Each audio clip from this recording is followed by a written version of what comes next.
ನಮಸ್ತೆ ವೀಕ್ಷಕರೇ, ನಿತ್ಯ ಜ್ಯೋತಿರ ವಾಸ್ತು ಭವಿಷ್ಯ ವಿಶೇಷ ಕಾರ್ಯಕ್ರಮಕ್ಕೆ ಸ್ವಾಗತ. ನಾನು ಚಿತ್ರ. ದಿನಾಂಕ 4/6/2025 ಬುಧವಾರದ ಈ ದಿನ ಹೇಗಿದೆ, ಈ ದಿನದ ರಾಶಿ ಭವಿಷ್ಯ, ನಿಮ್ಮ ರಾಶಿ ಏನ್ ಹೇಳುತ್ತೆ, ಜೊತೆಗೆ ನಮ್ಮ ಒಂದು ಪ್ರತಿ ಸಂಚಿಕೆಯಲ್ಲೂ ಕೂಡ ನಾವು ಜೂನ್ ತಿಂಗಳ ಮಾಸ ಭವಿಷ್ಯವನ್ನ ನೋಡ್ತಾ ಇದ್ವಿ. ಕಳೆದ ಸಂಚಿಕೆಯಲ್ಲಿ ಕನ್ಯಾ ರಾಶಿಯ ವಿಚಾರಕ್ಕೆ ಸಂಬಂಧಪಟ್ಟಂತೆ ನಾವು ಮಾಸ ಭವಿಷ್ಯವನ್ನ ತಿಳಿದುಕೊಂಡಿದ್ವಿ. ಹಾಗೆ ಇವತ್ತಿನ ನಮ್ಮ ಈ ಸಂಚಿಕೆಯಲ್ಲಿ ತುಲಾ ರಾಶಿಯ ವಿಚಾರಕ್ಕೆ ಸಂಬಂಧಪಟ್ಟಂತೆ ಜೂನ್ ತಿಂಗಳ ಮಾಸ ಭವಿಷ್ಯವನ್ನ ನೋಡ್ತಾ ಇವತ್ತಿನ ದಿನದ ವಿಶೇಷತೆಯನ್ನ ತಿಳಿದುಕೊಳ್ತಾ ಹೋಗೋಣ. ಮೊದಲಿಗೆ ಈ ಎಲ್ಲಾ ವಿಚಾರಗಳನ್ನ ತಿಳಿಸ್ಕೊಳ್ಳೋದಿಕ್ಕೆ ನನ್ನ ಜೊತೆ ಸ್ಟುಡಿಯೋದಲ್ಲಿ ಜಾಯ್ನ್ ಆಗಿದ್ದಾರೆ ಗುರೂಜಿಗಳು. ಅವರನ್ನ ಕಾರ್ಯಕ್ರಮಕ್ಕೆ ವೆಲ್ಕಮ್ ಮಾಡ್ತಾ ಇದ್ದೀನಿ. ಪಂಚಭೂತ ವಾಸ್ತು ತಜ್ಞರು, ಸಂಖ್ಯಾಶಾಸ್ತ್ರಜ್ಞರು, ಹಾಗೆ ಖ್ಯಾತ ಜ್ಯೋತಿಷ್ಯಗಳು ಆದಂತಹ ಶ್ರೀ ಮಂಜುನಾಥ್ ಗುರೂಜಿಗಳು. ಗುರೂಜಿ ನಮಸ್ತೆ, ಕಾರ್ಯಕ್ರಮಕ್ಕೆ ಸ್ವಾಗತ ಗುರೂಜಿ. ಓಂ ಪ್ರಿಯಂಗು ಕಲಿಕಾ ಶ್ಯಾಮಂ ರೂಪೇಣ ಪ್ರತಿಮಂ ಬುಧಂ ಸೌಮ್ಯಂ ಸೌಮ್ಯ ಗುಣೋಪೇತಂ ತಂ ಬುಧಂ ಪ್ರಣಮಾಮ್ಯಹಂ. ಗುರೂಜಿಗಳನ್ನ ಕಾರ್ಯಕ್ರಮಕ್ಕೆ ಸ್ವಾಗತಿಸಿದ್ವಿ. ವೀಕ್ಷಕರೇ, ಇವತ್ತಿನ ದಿನದ ಬುಧವಾರದ ಪಂಚಾಂಗ ಮತ್ತೆ ತಿಥಿಯನ್ನ ನೋಡೋಣ ಗುರೂಜಿ. ನೋಡಿ, ಇವತ್ತು ಬುಧವಾರ, ವಿಶೇಷವಾಗಿ 4 ಜೂನ್ 2025 ನವಮಿ ತಿಥಿಯಾಗಿರುವಂಥದ್ದು, ಶುಕ್ಲ ಪಕ್ಷ, ಉತ್ತರ ಫಾಲ್ಗುಣಿ ನಕ್ಷತ್ರ ಅಂತ ನೋಡ್ತಾ ಬರ್ತೀವಿ. ವಜ್ರ ಯೋಗ, ಬಾಲವಕರಣ ಮತ್ತು ವಾರ ಬುಧವಾರ ಅಂತ. ಸೊ ಇವತ್ತಿನ ಬೆಂಗಳೂರಿನ ಕಾಲಮಾನಕ್ಕೆ ಸಂಬಂಧಪಟ್ಟಂಥದ್ದು 5 ಗಂಟೆ 53 ನಿಮಿಷ ಸೂರ್ಯೋದಯದ ಸಮಯ ಅಂತ ಹೇಳ್ತೀವಿ. ಸೂರ್ಯಾಸ್ತ ಬಂದು 6 ಗಂಟೆ 42 ನಿಮಿಷ. ಮತ್ತು ಮುಹೂರ್ತ ಭಾಗಕ್ಕೆ ಬಂದಾಗ 12 ಗಂಟೆ 18 ನಿಮಿಷದಿಂದ 1 ಗಂಟೆ 54 ನಿಮಿಷ ರಾಹುಕಾಲ ಇರುವಂಥದ್ದು. ಯಮಗಂಡ ಕಾಲ 7 ಗಂಟೆ 30 ನಿಮಿಷದಿಂದ 9 ಗಂಟೆ 6 ನಿಮಿಷ. ಗುಳಿಕ ಕಾಲ 10 ಗಂಟೆ 42 ನಿಮಿಷದಿಂದ 12 ಗಂಟೆ 18 ನಿಮಿಷ. ಅಭಿಜಿತ ಮುಹೂರ್ತ ಅಥವಾ ಅಭಿಜಿತ ಲಗ್ನ 11 ಗಂಟೆ 52 ನಿಮಿಷದಿಂದ 12 ಗಂಟೆ 44 ನಿಮಿಷವಾಗಿರುವಂಥದ್ದು. ಗುರೂಜಿ, ಇವತ್ತಿನ ದಿನದ ವಿಶೇಷತೆ ಏನಾದ್ರು ತಿಳಿಸ್ತೀರಾ? ನೋಡಿ, ಬುಧ ಬುದ್ಧಿಗೆ ಕಾರಕ. ಸೊ ಯಾವುದೇ ಬುದ್ಧಿ ಇರುವಂಥ ಕೆಲಸ ಕಾರ್ಯಗಳು, ಆಕಸ್ಮಿಕ ಧನ ಲಾಭಗಳು, ವಿಶೇಷವಾಗಿ ಈ ಒಂದು ಶೇರು ಮಾರುಕಟ್ಟೆ, ಈ ರೀತಿ ವಿಚಾರದಲ್ಲಿ ಬುಧನಿಗೆ ತುಂಬ ಕಾರಕವಾಗಿರುವ ಗ್ರಹ. ಇವತ್ತಿನ ದಿನ ಟ್ರೇಡಿಂಗ್ ಮಾಡೋರಿಗೆ ತುಂಬ ಒಳ್ಳೆ ಶುಭ ಫಲ ನೀಡುವಂಥ ದಿನ ಇವತ್ತು, ವಾರದ ಮತ್ತು ದಿನದ ವಿಶೇಷವಾಗಿರುವಂಥದ್ದು. ಇವತ್ತಿನ ಬುಧವಾರದ ದಿನ ಕೂಡ ತುಂಬಾ ಶುಭಕರವಾದಂತಹ ದಿನವಾಗಿದೆ. ಇವತ್ತಿನ ದಿನದ ವಿಶೇಷತೆಯನ್ನು ಕೂಡ ತಿಳಿದುಕೊಂಡಿದ್ದಾಯ್ತು ವೀಕ್ಷಕರೇ. ಈಗ ದ್ವಾದಶ ರಾಶಿಗಳ ದಿನ ಭವಿಷ್ಯವನ್ನ ಪ್ರಾರಂಭ ಮಾಡೋಣ ಗುರೂಜಿ. ಮೊದಲನೇದಾಗಿ ಗುರೂಜಿ, ಮೇಷರಾಶಿ. ಇವತ್ತಿಗೆ ಈ ದಿನ ಇವರಿಗೆ ಹೇಗಿದೆ, ರಾಶಿ ಫಲ ಏನ್ ಸೂಚಿಸುತ್ತೆ ಗುರೂಜಿ? ನೋಡಿ, ಮೇಷರಾಶಿಯವರಿಗೆ ನಿಮ್ಮ ಸಂಗಾತಿ ಆಹ್ಲಾದಕರ ಮನಸ್ಥಿತಿ ನಿಮ್ಮ ದಿನವನ್ನು ತುಂಬ ಉಜ್ವಲಗೊಳಿಸ್ಬೋದು. ಅಂದರೆ ಅವರ ಶಾಂತಿ ನಿಮಗೆ ತುಂಬ ಆನಂದಮಯ ಒಂದು ದಿನ ತರಬಹುದು. ಮತ್ತು ಹೊಸ ಹಣ ಗಳಿಕೆಯ ಅವಕಾಶಗಳು ಲಾಭದಾಯಕವಾಗಿರುತ್ತೆ. ಇವತ್ತಿನ ದಿನ ಮೇಷರಾಶಿಯವರಿಗೆ ತುಂಬ ಶುಭವಾಗಿರುವಂಥದ್ದು ನಾವು ನೋಡ್ತಾ ಬರ್ತೇವೆ. ಮೇಷರಾಶಿಯವರಿಗೆ ಇವತ್ತಿನ ಬುಧವಾರದ ದಿನ ಶುಭದಾಯಕವಾದ ದಿನವಾಗಿದೆ. ಒಳ್ಳೇದಾಗ್ಲಿ ಅಂತ ಹೇಳ್ತಾ ಮುಂದಿನ ರಾಶಿಯ ಸಂಬಂಧಪಟ್ಟಂತೆ ನೋಡ್ತಾ ಹೋಗೋಣ ಗುರೂಜಿ. ವೃಷಭ ರಾಶಿ. ನೋಡಿ, ವೃಷಭ ರಾಶಿಯವರೆಗೂ ಕೂಡ ಇವತ್ತೊಂದು ಲಾಭಕರ ದಿನ. ನೀವು ದೀರ್ಘಕಾಲದ ಅನಾರೋಗ್ಯಕ್ಕೆ ಪರಿಹಾರ ಹುಡುಕಲು ಇವತ್ತು ಸಾಧ್ಯವಾಗ್ಬೋದು. ವಿಶೇಷವಾಗಿ ವಿಶೇಷ ಚಿಕಿತ್ಸೆಗಳು, ನಿಮಗೆ ಅಲೋಪತಿಕ್ ಆಗಲಿಲ್ಲ ಅಂದರೆ ಆಯುರ್ವೇದಿಕ್, ಆ ರೀತಿ ಒಂದು ವಿಶೇಷ ಚಿಕಿತ್ಸೆ ಹುಡುಕೊಂಡು ನಿಮ್ಮ ಅನಾರೋಗ್ಯಕ್ಕೆ ಇವತ್ತು ಒಂದು ಮದ್ದು ಸಿಗುವಂಥ ದಿನ. ಇದರಿಂದ ನಿಮ್ಮ ದಿನ ಆರೋಗ್ಯಕರವಾಗಿರುವಂಥ ದಿನ ನೋಡ್ತಾ ಬರ್ತೇವೆ. ವೃಷಭ ರಾಶಿಯ ವಿಚಾರಕ್ಕೆ ಸಂಬಂಧಪಟ್ಟಂತೆ ಇವತ್ತಿನ ದಿನ ಭವಿಷ್ಯವನ್ನ ಕೂಡ ತಿಳಿದುಕೊಂಡಿದ್ದಾಯ್ತು ಗುರೂಜಿ. ಇನ್ನು ಮುಂದಿನ ರಾಶಿ ಮಿಥುನ ರಾಶಿ ಗುರೂಜಿ. ಮಿಥುನ ರಾಶಿಯವರು ನೋಡಿ, ನಿಮ್ಮ ಆಕರ್ಷಕ ವರ್ತನೆ, ಎಲ್ಲರ ಗಮನ ಕೂಡ ಇವತ್ತು ಸೆಳೆಯುವಂಥದ್ದು ನೋಡ್ತಾ ಬರ್ತೀವಿ. ಅನೇಕ ಹೊಸ ಆರ್ಥಿಕ ಯೋಜನೆಗಳು ನಿಮಗೆ ಇವತ್ತು ಸಿಗುವಂಥದ್ದು, ಅದರಿಂದ ಆರ್ಥಿಕ ವೃದ್ಧಿಗೆ ನೀವೊಂದು ದಾರಿ ಮಾಡ್ಕೊತೀರಾ. ಇವತ್ತಿನ ಒಂದು ದಿನ ಆರ್ಥಿಕಮಯವಾಗಿರುವಂಥದ್ದು ಮಿಥುನ ರಾಶಿಯವರಿಗೆ ನೋಡ್ತಾ ಬರ್ತೀವಿ. ಮಿಥುನ ರಾಶಿಯವರು ಗುರುಜಿ, ಇವತ್ತಿನ ದಿನ ಏನಾದ್ರು ಒಳ್ಳೆ ಕೆಲಸ ಮಾಡ್ಬೇಕು ಅಂದ್ರೆ ಮಾಡ್ಬೋದಾ, ಅಥವಾ ಇವತ್ತು ಯಾವ ದಿಕ್ಕಿನ ಕಡೆ ಅವರು ಪ್ರಯಾಣ ಬೆಳೆಸಬೇಕು ಅವರ ಕೆಲಸ ಕಾರ್ಯಗಳ ಸಿದ್ಧಿಗಾಗಿ?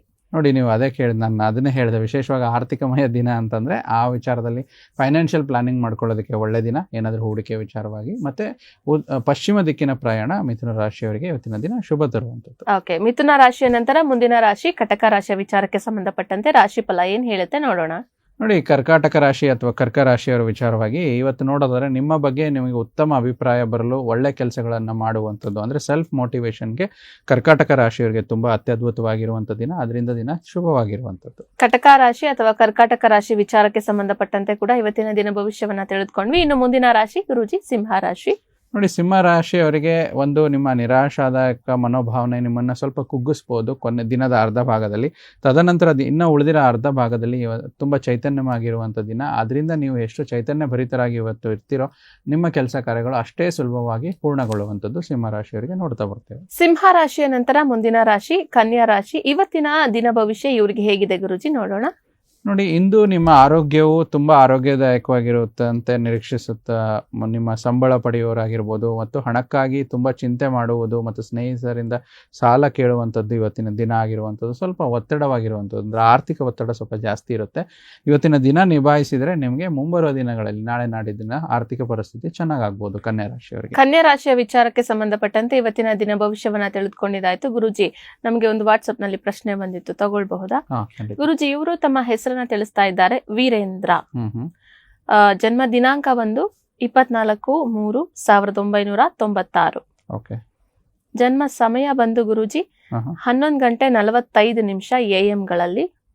ಇನ್ನೊಂದ್ಸತಿ ಡೇಟ್ ಆಫ್ ಬರ್ತ್ ರಿಪೀಟ್ ಮಾಡಿ. 24/3/1996 ಗುರುಜಿ. ಜನ್ಮ ಸಮಯ ಬಂದು 11:45 AM ಗಳಲ್ಲಿ. ಗುರುಜಿ, ಇವರ ಸ್ಥಳ ಬಂದು ಬ್ಯಾಂಗ್ಳೂರು. ಇವರು ಕೇಳ್ತಾ ಇರೋ ಪ್ರಶ್ನೆ, ಮ್ಯಾರೇಜ್ ಡಿಲೇ ಆಗ್ತಾ ಇದೆ, ಮದುವೆ ನಿಧಾನ ಆಗ್ತಾ ಇದೆ, ಜೊತೆಗೆ ಫೈನಾನ್ಷಿಯಲ್ ಇಶ್ಯೂಸ್ ಬಗ್ಗೆನೂ ಕೂಡ ಕೇಳ್ತಾ ಇದ್ದಾರೆ. ನೋಡಿ, ವೀರೇಂದ್ರ ಯಾರು ಪ್ರಶ್ನೆ ಕಳಿಸಿದರೆ ಜಾತಕ ಕುಂಡ್ಲಿ ಪ್ರಕಾರ ಹುಟ್ಟಿರುವಂಥದ್ದು ಭಾನುವಾರ ಅಂತ ತೋರಿಸ್ತಾ ಇದೆ. ಕೃತಿಕಾ ನಕ್ಷತ್ರ, ವೃಷಭ ರಾಶಿ ತಮ್ಮದು. ಸೊ ಇಲ್ಲಿ ನಿಮ್ಮ ಜಾತಕದ ವಿಚಾರವಾಗಿ ಮಿಥುನ ಲಗ್ನ ಜಾತಕ. ಮೊದಲನೇದಾಗಿ ಸಪ್ತಮ ಭಾವದಲ್ಲಿ ಯಾರು ಸಪ್ತಮ ಸ್ಥಾನದಲ್ಲಿ ವೀಕ್ ಆಗಿರ್ತಾರೋ ಆ ಗ್ರಹಗಳಲ್ಲಿ ಸ್ವಲ್ಪ ಮದುವೆ ನಿಧಾನ ಅಂತ ಹೇಳ್ತೀವಿ. ಇವರಿಗೆ ಸಪ್ತಮಾಧಿಪತಿಯಾದ ಗುರು ಷಷ್ಠ ಭಾವದಲ್ಲಿ ಸ್ವಲ್ಪ ನಿಧಾನ ಫಲಗಳನ್ನು ಕೊಡ್ತಾ ಇರುವಂಥದ್ದು.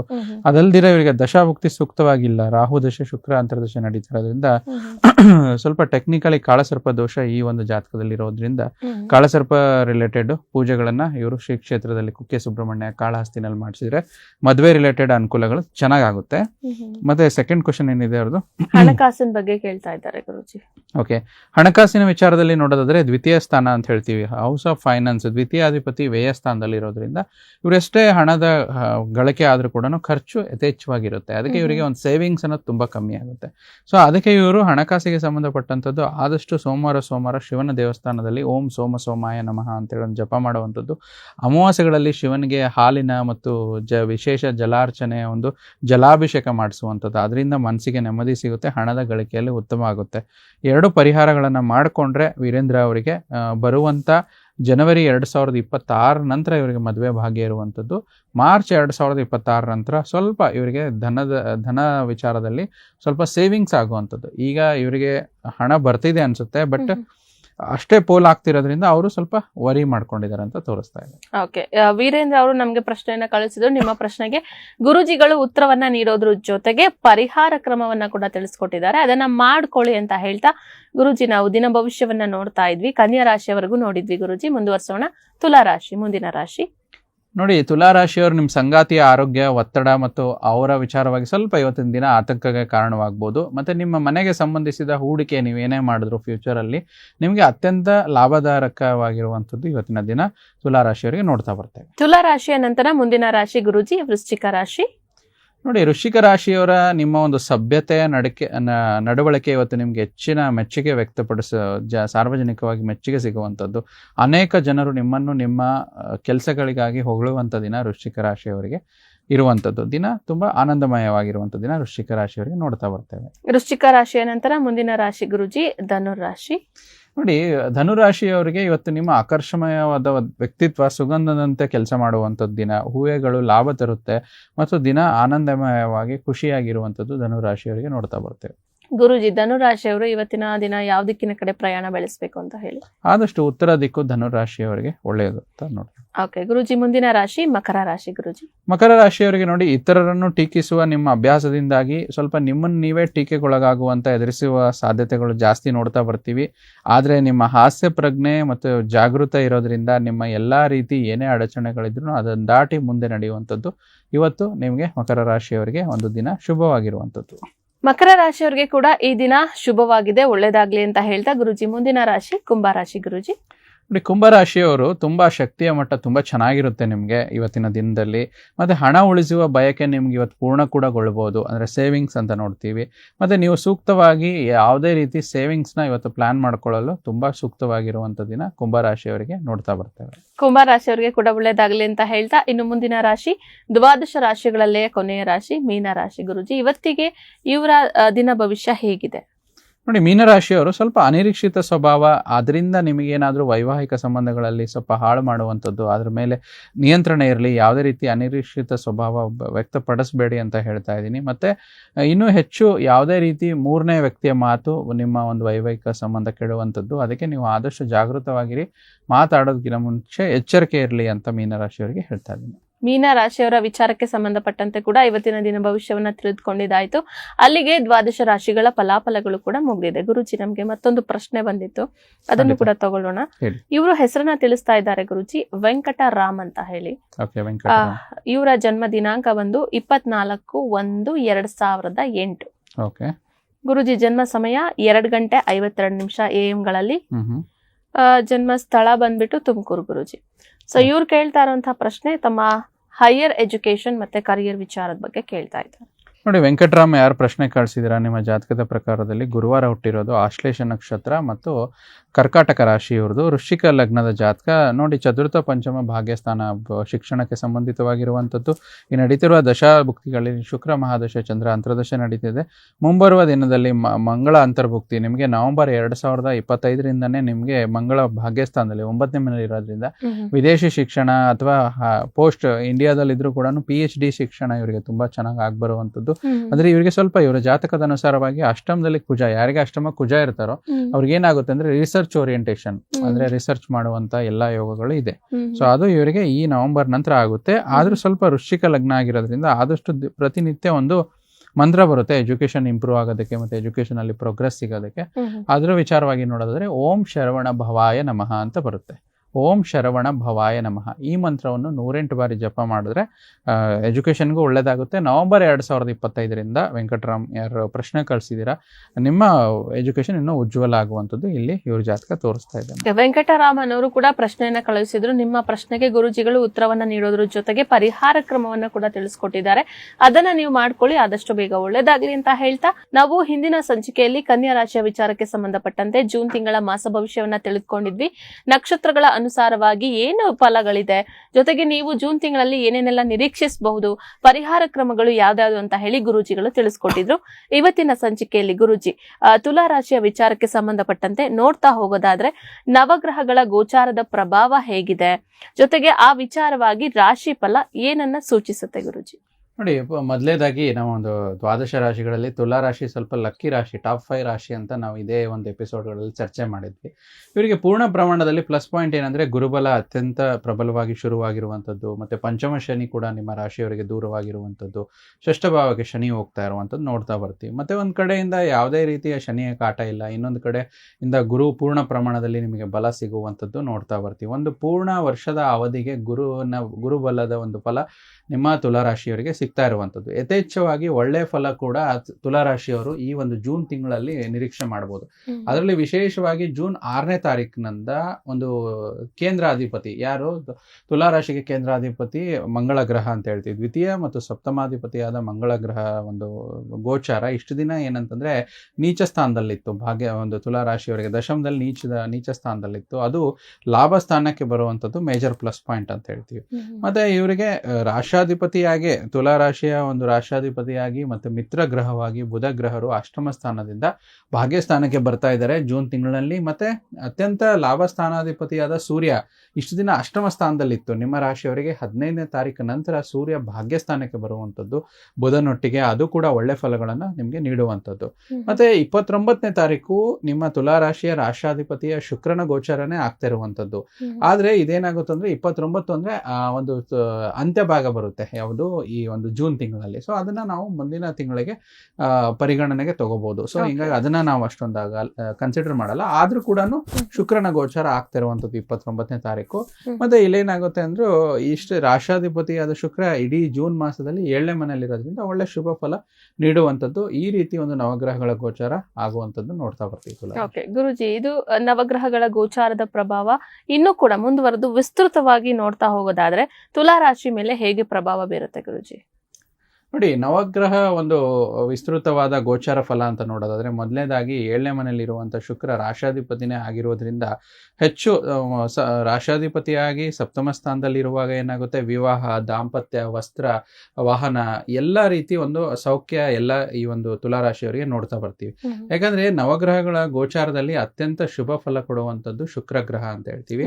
ಯಾಕಂದ್ರೆ ಶುಕ್ರ ಗ್ರಹ ಒಂದು ಒಳ್ಳೆ ಕಾರಕ ಗ್ರಹ, ಇದೆಲ್ಲ ಒಂದು ಸುಖಕ್ಕೆ ಕಾರಕ ಗ್ರಹ. ಅಂದ್ರೆ ಈಗಿನ ಒಂದು ಅಡ್ವಾನ್ಸ್ ಈಗೇನು ಭೋಗಕಾರಕ ಸುಖ ಅಂತ ಹೇಳ್ತೀವಲ್ಲ, ಅದು ಶುಕ್ರ ಗ್ರಹ ಕೊಡುತ್ತೆ. ಮತ್ತೆ ಇಲ್ಲೇನಾಗುತ್ತೆ, ಯಾವುದೇ ರೀತಿ ಆರ್ಟಿಸ್ಟ್ ಆಗಿರ್ಬೋದು, ಮತ್ತೆ ಕಲೆಗಾರರು, ಕಲೆಗೆ ಸಂಬಂಧಪಟ್ಟಂತ ಆರಾಧಿಸುವವರು, ಮತ್ತೆ ಸಿನಿಮಾದಲ್ಲಿ ಕೆಲಸ ಮಾಡೋರು, ನಟ ನಟಿಯರು, ಡೈರೆಕ್ಟರು, ಎಡಿಟರು, ಗ್ರಾಫಿಕ್ಸು ಮತ್ತು ಇತ್ಯಾದಿ ಹಲವಾರು ವ್ಯಕ್ತಿಗಳಲ್ಲಿ, ಹಲವಾರು ಈ ರೀತಿ ಒಂದು ಫಾರ್ಮಲ್ಲಿ ಕೆಲಸ ಮಾಡುವಂಥ ವ್ಯಕ್ತಿಗಳಲ್ಲಿ ಅವರ ಮಾಡುವಂಥ ಕೆಲಸದಲ್ಲಿ ಯಥೇಚ್ಛವಾಗಿ ಏಳಿಗೆ ಸಿಗುತ್ತೆ ಈ ಒಂದು ತುಲಾರಾಶಿಯವರಿಗೆ ಈ ಒಂದು ಜೂನ್ ತಿಂಗಳಲ್ಲಿ ಅಂತ ಹೇಳ್ತೀವಿ. ಮತ್ತೆ ಇನ್ನು ದ್ವಿತೀಯ ಸಪ್ತಮಾಧಿಪತಿಯಾದ ಮಂಗಳ ಗ್ರಹ ಕೂಡ ದ್ವಿತೀಯ ಸ್ಥಾನಾಧಿಪತಿಯಾಗಿ, ಧನಸ್ಥಾನಾಧಿಪತಿಯಾಗಿ, ವ್ಯಾಪಾರ, ಕುಟುಂಬಕ್ಕೆ ಸಂಬಂಧಪಟ್ಟಂತ ಒಂದು ಸ್ಥಾನ ಅದು. ವಿವಾಹಕ್ಕೆ ಕಾರಣವಾದ ಮಂಗಳ ಗ್ರಹ ಇಷ್ಟು ದಿನ ನಿಮ್ಗೇನು ನೀಚ ಇತ್ತೋ, ಜೂನ್ 6ನೇ ತಾರೀಕು ನಂತರ ಇಲ್ಲಿ ಒಂದು ದಶಮ ಸ್ಥಾನಕ್ಕೆ ಬರುವಂಥದ್ದು, ಒಂದು ಲಾಭದ ಸ್ಥಾನ ಅಂತ ಹೇಳ್ತೀವಿ. ಇದರಿಂದ ಏನಾಗುತ್ತೆ ಅಂದರೆ, ಹೆಚ್ಚು ಬೇರೆ ಪರದೇಶದಲ್ಲಿ ಕೆಲಸ ಮಾಡೋರು, ಪರ ಊರಿನಲ್ಲಿ ಕೆಲಸ ಮಾಡೋರಿಗೆ ಒಳ್ಳೆಯದಾಗುತ್ತೆ. ಅದರಲ್ಲಿ ತುಲಾರಾಶಿಯವರು ಯಾರು ಹೊರದೇಶದಲ್ಲಿ ಅಥವಾ ಹೊರ ಊರಿನಲ್ಲಿ, ಅಥವಾ ಈಗ ನಮ್ಮ ಕರ್ನಾಟಕದಲ್ಲೇ ಅವರು ಕರ್ನಾಟಕ ನಿವಾಸಿ ಇಲ್ಲಿದ್ದು ಬೇರೆ ಕಡೆ ಕೆಲಸ ಮಾಡ್ತಿರೋ ಡೆಲ್ಲಿನಲ್ಲೋ ಮತ್ತು ಬೇರೆ ಯಾವುದೋ ಒಂದು ರಾಜ್ಯದಲ್ಲಿ ದೂರ ಊರಿನಲ್ಲಿ ಕೆಲಸ ಮಾಡೋರು ತುಲಾರಾಶಿಯವರಿಗೆ ಒಳ್ಳೆಯದಾಗುತ್ತೆ. ಮತ್ತು ಇನ್ನು ಸುಖಕ್ಕೆ ಒಂದು ಪೂರ್ವ ಪುಣ್ಯಕ್ಕೆ ಕಾರಕನಾದ ಮತ್ತು ಸಂತಾನಕ್ಕೆ ಅಭಿವೃದ್ಧಿ ಕಾರಕನಾದ ಇಲ್ಲೇನಾಗುತ್ತೆ, ತುಲಾರಾಶಿಯವರಿಗೆ ಯೋಗಕಾರಕ ಶನಿಗ್ರಹರು ಷಷ್ಠ ಭಾವದಲ್ಲಿ ಗೋಚರವಾಗ್ತಿರುವಂಥದ್ದು. ಸ್ವಲ್ಪ ಏನಾಗುತ್ತೆ, ವಿಶೇಷವಾಗಿ ಪಂಚಮ ಶನಿಯನ್ನು ನಿಮ್ಮ ತುಲಾರಾಶಿಯವರಿಗೆ ಬಿಟ್ಟೋಗಿರುವಂಥದ್ದು. ಆದರೆ ಷಷ್ಠ ಭಾವ ಅಂದರೆ ನಾವೇನು ಹೇಳ್ತೀವಿ, ರೋಗ, ರಿಪು, ಋಣು, ಶತ್ರು ಭಾವ ಅಂತ ಹೇಳ್ತೀವಿ. ಸೊ ಈ ಭಾವಕ್ಕೆ ಅಧಿಪತಿಯಾದ ಶನೇಶ್ವರರು ಇಲ್ಲೇನಾಗುತ್ತೆ, ಸ್ವಲ್ಪ ಷಷ್ಠ ಭಾವದಲ್ಲಿ ಬಂದಾಗ ಪಾಪಗ್ರಹಗಳು ಪಾಪಸ್ಥಾನದಲ್ಲಿ ಒಳ್ಳೆಯ ರಿಸಲ್ಟ್ಸ್ಗಳನ್ನ ಕೊಡುತ್ತೆ. ಆದರೆ ಶನಿ ನಿಮಗೆ ಯೋಗಕಾರಕ ಗ್ರಹ ಆಗಿರೋದ್ರಿಂದ ಸ್ವಲ್ಪ ಏನಂದರೆ ಆರೋಗ್ಯದ ವಿಚಾರದಲ್ಲಿ ಸಮಸ್ಯೆಗಳು ಕೊಡ್ಬೋದು. ವಿಶೇಷವಾಗಿ ಶನೇಶ್ವರರು ಒಂದು ವಾಯುತತ್ವ ಗ್ರಹ ಅಂತ ಹೇಳ್ತೀವಿ. ವಾಯುತತ್ವ ಗ್ರಹ ಜಲತತ್ವದಲ್ಲಿದ್ದಾಗ ಸಮಸ್ಯೆ ಸ್ವಲ್ಪ ದ್ವಿಗುಣಗೊಳ್ಬೋದು. ಯಾವ ರೀತಿ ಆರೋಗ್ಯದಲ್ಲಿ ಸ್ವಲ್ಪ ಹೊಟ್ಟೆಯ ಅಜೀರ್ಣತೆ ಆಗಿರ್ಬೋದು, ಸಣ್ಣ ಪುಟ್ಟ ಏರುಪೇರುಗಳಾಗಿರ್ಬೋದು, ವಿಶೇಷವಾಗಿ ಜಾಯಿಂಟ್ ಪೇನ್ಸು ಮತ್ತು ನರ್ವಸ್ ಸಿಸ್ಟಮ್ ವಿಚಾರವಾಗಿ, ಮತ್ತು ಎಲ್ಲ ಕೆಲಸ ಕಾರ್ಯಗಳನ್ನು ಸ್ವಲ್ಪ ಆರೋಗ್ಯಕ್ಕೆ ಏನಾದರೂ ಹೀಲಿಂಗ್ ಪ್ರೊಸೆಸ್ ಅಂತ ಹೇಳ್ತೀವಲ್ಲ, ಅದನ್ನು ಶನೇಶ್ವರರು ಎಲ್ಲೆಲ್ಲಿ ಕೂತಿರ್ತಾರೆ, ಯಾವ ಭಾವದಲ್ಲಿ ಕೂತಿರ್ತಾರೆ, ಶನಿ ಅಂದ್ರೆ ಸ್ವಲ್ಪ ಸ್ಲೋ ಮೂವಿಂಗ್ ಪ್ಲಾನೆಟ್ ಅಂತ ಹೇಳ್ತೀವಿ. ಆ ಶನೇಶ್ವರರಿಂದ ಸ್ವಲ್ಪ ಆರೋಗ್ಯ ಸಂಬಂಧಪಟ್ಟಂತ ಸಮಸ್ಯೆಗಳು, ಒಂದು ಗೋಚರದ ನವಗ್ರಹಗಳ ಒಂದು ವಿಸ್ತೃತ ಒಂದು ಪ್ರಭಾವ ಈ ರೀತಿ ತುಲಾರಾಶಿಯವರಿಗೆ ನೋಡ್ತಾ ಹೋಗ್ತೀವಿ. ಗುರುಜಿ, ಇನ್ನು ರಾಷ್ಟ್ರಾಧಿಪತಿ ವಿಚಾರಕ್ಕೆ ಏನಾದ್ರು ಬಂದಾಗ, ರಾಷ್ಟ್ರಾಧಿಪತಿ ಗೋಚಾರದಿಂದ ತುಲಾ ರಾಶಿಯವರಿಗೆ ರಾಶಿ ಫಲ ಹೇಗಿರುತ್ತೆ, ಜೊತೆಗೆ ಈ ರಾಶಿಯವರು ಜೂನ್ ತಿಂಗಳಲ್ಲಿ ಏನೇನೆಲ್ಲ ನಿರೀಕ್ಷಿಸಬಹುದು ಅಂತ ಹೇಳಿ ಗುರುಜಿ. ನೋಡಿ, ರಾಷ್ಟ್ರಾಧಿಪತಿ ಶುಕ್ರ ಗ್ರಹರೇ ಆಗಿರುವಂಥದ್ದು. ಇಲ್ಲಿ ನೋಡಿ, ಉಳಿದಂತೆ ರಾಷ್ಟ್ರಾಧಿಪತಿಯ ಒಂದು ಶುಕ್ರನ ಗೋಚಾರ ಏನಂತಂದ್ರೆ ಪಾಸಿಟಿವ್ ರಿಸಲ್ಟ್ಸ್ ನಿಮಗೆ ತುಂಬಾ ಇರುವಂಥದ್ದು ಅಂತ ಹೇಳ್ತೀವಿ. ಮಂಗಳ ಗ್ರಹದ ಕೂಡದಿಂದ ಯಥೇಚ್ಛವಾಗಿ ಒಳ್ಳೆ ರಿಸಲ್ಟ್. ದ್ವಿತೀಯ ಸಪ್ತಮಾಧಿಪತಿಯಾಗಿ, ಕೇಂದ್ರ ಅಧಿಪತಿಯಾಗಿ ಲಾಭ ಸ್ಥಾನದಲ್ಲಿ ಗೋಚಾರ ಆಗ್ತಿರೋದ್ರಿಂದ ಹೆಚ್ಚಾಗಿ ಕುಟುಂಬದಿಂದ ಲಾಭ, ಪತ್ನಿಯಿಂದ ಲಾಭ, ಪಾರ್ಟ್ನರ್ಶಿಪ್ ಇಂದ ಲಾಭ, ಮತ್ತೆ ಮಾಡುವಂತ ಕೆಲಸ ಕಾರ್ಯಗಳಿಂದ ಲಾಭ, ಮತ್ತೆ ಸಾರ್ವಜನಿಕ ಉದ್ಯಮದಲ್ಲಿ ಯಾರಿರ್ತಾರೋ, ಅಂದ್ರೆ ಏನೋ ಒಂದು ಡೇ ಟು ಡೇ ಲಿವಿಂಗ್ ಏನಂತ ಹೇಳ್ತಾರೆ, ದಿನಾಲು ಸಾರ್ವಜನಿಕರನ್ನ ಭೇಟಿ ಮಾಡ್ತಿರ್ತಾರೆ, ಆ ತರ ಉದ್ಯಮಕ್ಕೆ, ಅಂದ್ರೆ ಎಸ್ಪೆಷಲಿ ರಿಟೇಲ್ ಉದ್ಯಮಿಗಳು ಯಾರಿರ್ತಾರೋ ಆ ಉದ್ಯಮಿಗಳಿಗೆ ತುಂಬಾ ಶುಭಕರವಾಗಿರುವಂಥದ್ದು ನೋಡ್ತಾ ಬರ್ತೀವಿ. ಕುಟುಂಬದವರ ಹೆಚ್ಚು ಸಹಾಯ ಸಿಗುತ್ತೆ, ಮತ್ತು ದುಡ್ಡು ಮಾಡಲು ಹಣಕಾಸಿನ ಪರಿಸ್ಥಿತಿ ಈ ಒಂದು ಮಾಸದಲ್ಲಿ ಜೂನ್ ತಿಂಗಳಲ್ಲಿ ತುಲಾರಾಶಿಯವರಿಗೆ ತುಂಬಾ ಉತ್ತಮವಾಗಿರುವಂಥದ್ದು. 6ನೇ ತಾರೀಕು ನಂತರ ಬುಧನು ಕೂಡ ನಿಮಗೆ ಭಾಗ್ಯಸ್ಥಾನಕ್ಕೆ ಬರುವಂಥದ್ದು. ಬುಧ ಇಷ್ಟು ದಿನ ಏನು ಅಷ್ಟಮ ಸ್ಥಾನದಲ್ಲಿ ಇತ್ತು, ಅದು ಕೂಡ ಭಾಗ್ಯಸ್ಥಾನದಲ್ಲಿ ಬರೋದ್ರಿಂದ ಅತ್ಯಧಿಕ ಲಾಭ ಆಗುವಂಥದ್ದು ತುಲಾರಾಶಿಯವರಿಗೆ ನೋಡ್ತಾ ಬರ್ತೀವಿ. ಮತ್ತೆ ಅಯನ ಶಯನ ಭೋಗಕ್ಕೆ ಅಧಿಪತಿಯಾಗಿರುವಂತಹ ಬುಧ ಗ್ರಹರು ಕೂಡ ಆಕ್ಟಿವ್ ಆಗೋದ್ರಿಂದ, ಬುಧ ಅಂದ್ರೆ ಅತ್ಯಧಿಕ ಸ್ಪೀಡ್ ರಿಸಲ್ಟ್ಸ್ ಕೊಡುವಂಥದ್ದು. ನಮ್ಮ ಜ್ಯೋತಿಷ್ ಶಾಸ್ತ್ರದಲ್ಲಿ ಅಧಿಕವಾಗಿ ಸ್ಪೀಡ್ ರಿಸಲ್ಟ್ ಕೊಡೋದು ಮೊದಲನೇ ಗ್ರಹ ರಾಹು ಅಂತ ಹೇಳ್ತೀವಿ, 2ನೇ ಗ್ರಹ ಬುಧ ಅಂತ ಹೇಳ್ತೀವಿ. ಅದು ಕೂಡ ಏನಾಗುತ್ತೆ, ಭಾಗ್ಯಸ್ಥಾನಕ್ಕೆ ಬರೋದ್ರಿಂದ ನಷ್ಟದ ಪ್ರಮಾಣಗಳು ಕುಗ್ಗುತ್ತೆ, ಭಾಗ್ಯಗಳು ನಿಮಗೆ ಹುಡ್ಕೊಂಡು ಬರುವಂಥದ್ದು. ಯಾವುದೇ ಕೆಲಸಕ್ಕೆ ಕೈ ಹಾಕಿದ್ರು ಜೂನ್ ತಿಂಗಳಲ್ಲಿ ತುಲಾರಾಶಿಯವರಿಗೆ ಸಕ್ಸಸ್ ಸಿಗುವಂಥದ್ದು. ಮತ್ತೆ ವೃತ್ತಿಪರವಾಗಿ, ವ್ಯಾವಹಾರಿಕವಾಗಿ, ವ್ಯಾಪಾರಿಕವಾಗಿ ಹಣದ ಸಂಪಾದನೆ ನಿಮಗೆ ತುಂಬ ಚೆನ್ನಾಗಿ ಎಲ್ಲ ಮೂಲಗಳಿಂದ ಒಂದು ಆದಾಯ ಬರುವಂಥದ್ದು ನೋಡ್ತಾ ಬರ್ತೀವಿ. ಒಂದೇ ಸಂಪಾದನೆ ಅಲ್ದಿರ 3-4 ಕಡೆ ಸಂಪಾದನೆ ಅಂದರೆ ಲೈಕ್ ರಿಸೋರ್ಸು ಎಲ್ಲ ಕಡೆಯಿಂದ ಅರೇಂಜ್ ಆಗುವಂಥದ್ದು ಚೆನ್ನಾಗುತ್ತೆ. ಇದು ತನ್ಮೂಲಕ ಏನಾಗೋದು, ನಿಮಗೆ ಒಳ್ಳೆ ಅಭಿವೃದ್ಧಿ ರಾಷ್ಟ್ರಾಧಿಪತಿಯಿಂದ ಸಿಗುವಂಥದ್ದು. ಅದರಲ್ಲಿ ಸೂರ್ಯನೂ ಕೂಡ ಒಳ್ಳೆ ಗೋಚರದಲ್ಲಿರೋದ್ರಿಂದ ಗೌರ್ಮೆಂಟ್ ಅಧಿಕಾರಿಗಳು, ಗೌರ್ಮೆಂಟ್ ಕೆಲಸ ಮಾಡ್ತಿರೋರು ಅಥವಾ ಗೌರ್ಮೆಂಟ್ ಕಡೆ ಕೆಲಸದಿಂದ ಒಂದು ಕಾಂಟ್ರಾಕ್ಟ್ ಒಪ್ಕೊಂಡಿರ್ತಾರೆ, ಆ ಕಾಂಟ್ರಾಕ್ಟಿಂದ ಏನಾದರೂ ಅವರಿಗೆ ಹಣ ಬರುವಂಥದ್ದು, ಈ ರೀತಿ ವಿಚಾರದಲ್ಲಿ ಕೂಡ ಹಣ ಸೇರುವಂಥದ್ದು. ಅಥವಾ ಸರ್ಕಾರಿ ಟೆಂಡರ್ ಮಾಡ್ತಾ ಇರ್ತಾರಲ್ವಾ, ಅವ್ರಿಗೂ ಕೂಡ ಅತ್ಯಧಿಕ ಲಾಭ ಸಿಗುತ್ತೆ.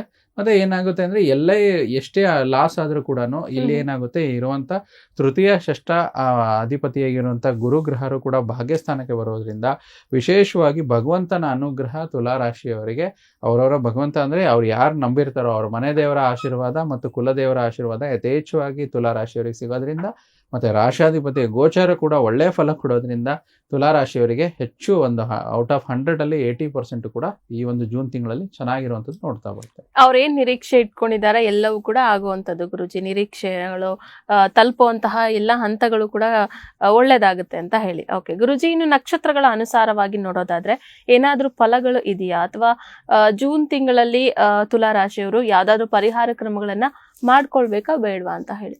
ಈ ನಕ್ಷತ್ರಗಳ ಅನುಸಾರವಾಗಿ ನೋಡೋದಾದ್ರೆ ನಮ್ಮಲ್ಲಿ ವಿಶೇಷವಾಗಿ ತುಲಾ ರಾಶಿಗೆ ಸಂಬಂಧಪಟ್ಟಂಥದ್ದು 3 ವಿಶೇಷ ನಕ್ಷತ್ರಗಳು ಅಂತ ಹೇಳ್ತೀವಿ. ಅದು ಚಿತ್ತಾ ನಕ್ಷತ್ರ ಅಥವಾ ಚಿತ್ರಾ ನಕ್ಷತ್ರ ಅಂತ ಹೇಳ್ತೀವಿ, ಮತ್ತೆ ಸ್ವಾತಿ ನಕ್ಷತ್ರ ಮತ್ತೆ ವಿಶಾಖ ನಕ್ಷತ್ರ ಅಂತ ಹೇಳ್ತೀವಿ. ಚಿತ್ತಾ ನಕ್ಷತ್ರದವರಿಗೆ ನೋಡಿ, ಯಾವುದೇ ಸಣ್ಣ ಪ್ರಯಾಣಗಳನ್ನ ಕೈಗೊಂಡ್ರು ಕೂಡ ಈ ಒಂದು ಮಾಸದಲ್ಲಿ ಆನಂದಮಯವಾಗಿರುವಂಥದ್ದು. ಆದರೆ ಆ ಪ್ರಯಾಣವನ್ನು ಬೇಗ ಮುಗಿಸಲು ನೀವು ಪ್ರಯತ್ನಿಸ್ತೀರಾ. ಸ್ವಾತಿ ನಕ್ಷತ್ರದವರು ಹಳೆ ಕೈ ನೆನಪುಗಳು ಸ್ವಲ್ಪ ದೂರವಾಗಿ ಹೊಸ ಜವಾಬ್ದಾರಿಗಳು ಜೂನ್ ತಿಂಗಳಲ್ಲಿ ನಿಮಗೆ ಸಿಗುತ್ತೆ. ವಿಶಾಖ ನಕ್ಷತ್ರದವರು ಸ್ವಲ್ಪ ಜನರ ಜೊತೆ ಕಮ್ಯುನಿಕೇಷನ್ ಏನಾದರೂ ಅಡಚಣೆ ಅನುಭವಿಸುವ, ಮಿಸ್ಅಂಡರ್ಸ್ಟ್ಯಾಂಡಿಂಗ್ ಆಗ್ಬೋದು ಕಮ್ಯುನಿಕೇಷನಲ್ಲಿ ಈ ಒಂದು ವಿಶಾಖ ನಕ್ಷತ್ರದ ವಿಚಾರವಾಗಿ. ಮತ್ತು ಕೆಲವರ ಒಂದು ಅನಿರೀಕ್ಷಿತ ಭೇಟಿಗಳು, ಅಂದರೆ ಯಾರು ಮಿತ್ರರಾಗಿರ್ಬೋದು, ಹಳೆಯ ಕಾಲದ ಒಂದು ಯಾರೋ ಗೊತ್ತಿರೋರ ವಿಚಾರದಲ್ಲಿ ಅನಿರೀಕ್ಷಿತ ಭೇಟಿ ವಿಶಾಖ ನಕ್ಷತ್ರದವರು ತುಲಾರಾಶಿಯವರಿಗೆ ಆಗುವಂಥದ್ದು. ಮತ್ತು ಪರಿಹಾರ ಭಾಗ ಅಂತ ಬಂದಾಗ ಇಲ್ಲಿ ನಾನು ಆವಾಗಲೇ ಹೇಳ್ದಂಗೆ ಸ್ವಲ್ಪ ಮಟ್ಟಿಗೆ ಷಷ್ಠಭಾವದ ಶನಿ ಇವರಿಗೆ ಕಿರಿಕಿರಿಗಳನ್ನ ಕೊಡಬಹುದು. ಅಂದರೆ ಯಾಕಂದರೆ ರೋಗ, ರಿಪು, ಋಣು, ಶತ್ರು ಅಂತ ಹೇಳ್ತೀವಿ. ಷಷ್ಠಭಾವಕ್ಕೆ ನಾವೇನು ಹೇಳ್ತೀವಿ, ಯಾವುದೇ ರೀತಿ ಪರಿಹಾರ ಕೊಟ್ಟರು ಷಷ್ಠಭಾವದಲ್ಲಿ ಸ್ವಲ್ಪ ಟಿಪಿಕಲ್ ಅಂತ ಹೇಳ್ತೀವಿ ನಾವು. ಅಂತ ಪರಿಹಾರ ಭಾಗದಲ್ಲಿ ಮಾಡಿದ್ರು ಕೂಡ ಅವರಿಗೆ ಪರಿಹಾರ ಸಿಗಕ್ಕೆ ಸ್ವಲ್ಪ ಹೆಚ್ಚು ಹೊತ್ತು ಟೈಮ್ ತಗೊಳುತ್ತೆ. ಸೊ ಅದಕ್ಕೆ ನಾವು ಸ್ವಲ್ಪ ಪವರ್ಫುಲ್ ಆಗಿರುವಂಥ ಪರಿಹಾರಗಳಂತ ಹೇಳ್ತೀವಿ. ಅದಕ್ಕೆ ಇಲ್ಲೇನಾಗುತ್ತೆ, ನಾವು ತುಲಾರಾಶಿಯವರಿಗೆ ಅತ್ಯಂತ ಮಿತ್ರ ಗ್ರಹ ಬುಧ ಅಂತ ಹೇಳ್ತೀವಿ. ಸೊ ಇದಕ್ಕೆ ಬುಧವಾರದ ಮುಂಜಾನೆ ಹಸುವಿಗೆ ಹುಲ್ಲನ್ನು ಕೊಡೋದ್ರಿಂದ ತುಂಬಾ ಒಳ್ಳೇದಂತ ನೋಡ್ತಾ ಬರ್ತೀವಿ. ಮತ್ತೆ ಶನೇಶ್ವರನಿಗೆ ತುಂಬಾ ಮಿತ್ರವಾಗಿರುವಂತ ಗ್ರಹ ಅಥವಾ ದೇವರು ಅಂತಂದ್ರೆ ಆಂಜನೇಯ ಸ್ವಾಮಿ ಅಂತ ಹೇಳ್ತೀವಿ. ಸೊ ಯಾಕಂದ್ರೆ ಅದನ್ನ ಒಂದು ರಾಮಾಯಣ ಕಾಲದಲ್ಲೇನೆ ಉಲ್ಲೇಖ ಇದೆ. ಅಂದ್ರೆ ಯಾರಿಗೆ 7.5 ಶನಿ ಕಾಡ್ತಾ ಇದ್ರು ಎಲ್ಲರಿಗೂ ಅಭಯ ನೀಡುವಂಥದ್ದು ಆಂಜನೇಯ ಸ್ವಾಮಿ. ಆಂಜನೇಯ ಸ್ವಾಮಿ ಆರಾಧನೆ ಯಾರು ಮಾಡ್ತಾರೆ ಅವರಿಗೆ ಶನೇಶ್ವರನ ಕಾಟ ದೂರವಾಗುತ್ತೆ ಅಂತ ಹೇಳ್ತಾರೆ. ಸೊ ಆ ರೀತಿ ಇರೋದ್ರಿಂದ ಶನಿ ಷಷ್ಠಭಾವಕ್ಕೆ ಬರೋದ್ರಿಂದ ಶನಿ ಚಾಲಿಸ ಆದ್ರೂ ಮಾಡಿ, ಅಥವಾ ವಿಶೇಷವಾಗಿ ಆ ಹನುಮಾನ್ ಚಾಲಿಸವನ್ನು ಓದ್ಬೇಕು. ಮನೆಯಲ್ಲಾದ್ರೂ ಓದ್ಬೋದು ಅಥವಾ ದೇವಸ್ಥಾನದಲ್ಲಾದ್ರೂ ಓದ್ಬೋದು. ಉತ್ತರಾಭಿಮುಖವಾಗಿ ದಿನನಿತ್ಯ ಬೆಳಿಗ್ಗೆ ಎದ್ದ ನಂತರ 54 ಬಾರಿ ಅಥವಾ 108 ಬಾರಿ ಸಾಧ್ಯವಾದರೆ, ಯಾಕಂದ್ರೆ ಒಂದೊಂದು ಮಂತ್ರಗಳು ಅದರದೇ ಆದ ಒಂದು ಡ್ಯೂರೇಷನ್ ಇರುತ್ತೆ. ಅದು 54 ಬಾರಿ ಮಾಡಿದ್ರೆ ತುಂಬಾ ಒಳ್ಳೇದು. ಸೋಮವಾರದತ್ತು ಶಿವನ ದೇವಸ್ಥಾನಕ್ಕೆ ಹೋಗಿ ಸಿಂಪಲ್ ಶಿವ ಪಂಚಾಕ್ಷರಿ ಸ್ತೋತ್ರ ಓಂ ನಮಃ ಶಿವಾಯ ಅಂತ ಮಾಡಿ. ಸೊ ಈ ರೀತಿ 3 ಪರಿಹಾರಗಳು, ಬುಧವಾರ ಹಸುವಿಗೆ ಹುಲ್ಲನ್ನು ನೀಡುವಂಥದ್ದು, ಹನುಮಾನ್ ಚಾಲಿಸವನ್ನು ಪಠನೆ ಮಾಡುವಂಥದ್ದು, ಶಿವನ ದೇವಸ್ಥಾನಕ್ಕೆ ಹೋಗುವಂಥದ್ದು, ಓಂ ನಮಃ ಶಿವಾಯ ಜಪ ಮಾಡುವಂಥದ್ದು. ಈ ರೀತಿ ಮಾಡಿದ್ರೆ ತುಲಾರಾಶಿಯವರಿಗೆ ಸ್ವಲ್ಪ ಏನಾದರೂ ನೆಗೆಟಿವ್ ಪ್ರಭಾವ ಇದ್ರು 80% ಒಳ್ಳೆದಿದೆ, ಇನ್ನು 20% ಸ್ವಲ್ಪ ಬ್ಲಾಕೇಜ್ ಇದೆ ಅಲ್ವಾ. ಸೊ ಅದ್ರ ರಿಲೇಟೆಡ್ ನಾವು ಪರಿಹಾರಗಳನ್ನ ನಮ್ಮ ವೀಕ್ಷಕರಿಗೆ ತಿಳಿಸ್ತಾ ಇದ್ದೀವಿ. ಅಷ್ಟು ಮಾಡ್ಕೊಂಡ್ರೆ ತುಲಾರಾಶಿಯವರು ಎಕ್ಸಲೆಂಟ್ ಆಗಿರುವಂತಹ ರಿಸಲ್ಟ್ಸ್ ನ ಈ ಒಂದು ಜೂನ್ ಮಾಸದಲ್ಲಿ ಪಡಿಬಹುದಾಗಿದೆ.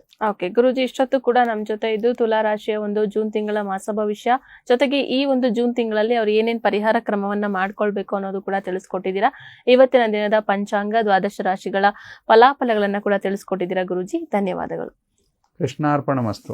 ನೋಡಿದ್ರಲ್ಲ ವೀಕ್ಷಕರೇ, ಇವತ್ತಿನ ಈ ಒಂದು ಸಂಚಿಕೆಯಲ್ಲಿ ತುಲಾ ರಾಶಿಯ ಜೂನ್ ತಿಂಗಳ ಮಾಸ ಭವಿಷ್ಯವನ್ನ ತಿಳಿದುಕೊಂಡ್ರೆ, ಹಾಗೆ ಪರಿಹಾರ ಕ್ರಮಗಳನ್ನ ಕೂಡ ಮಾಡ್ಕೊಳ್ಳಿ ತುಲಾ ರಾಶಿಯವರು ಅಂತ ಹೇಳಿ ತಿಳಿಸ್ತಾ ಕಾರ್ಯಕ್ರಮವನ್ನ ಮುಗಿಸ್ತಾ ಇದೀವಿ. ಮತ್ತೊಂದು ಸಂಚಿಕೆಯಲ್ಲಿ ಭೇಟಿಯಾಗೋಣ. ನೋಡ್ತಾ ಇರಿ ಪ್ರಗತಿ ಟಿವಿ, ಇದು ನಿಮ್ಮಿಂದ ನಿಮಗಾಗಿ.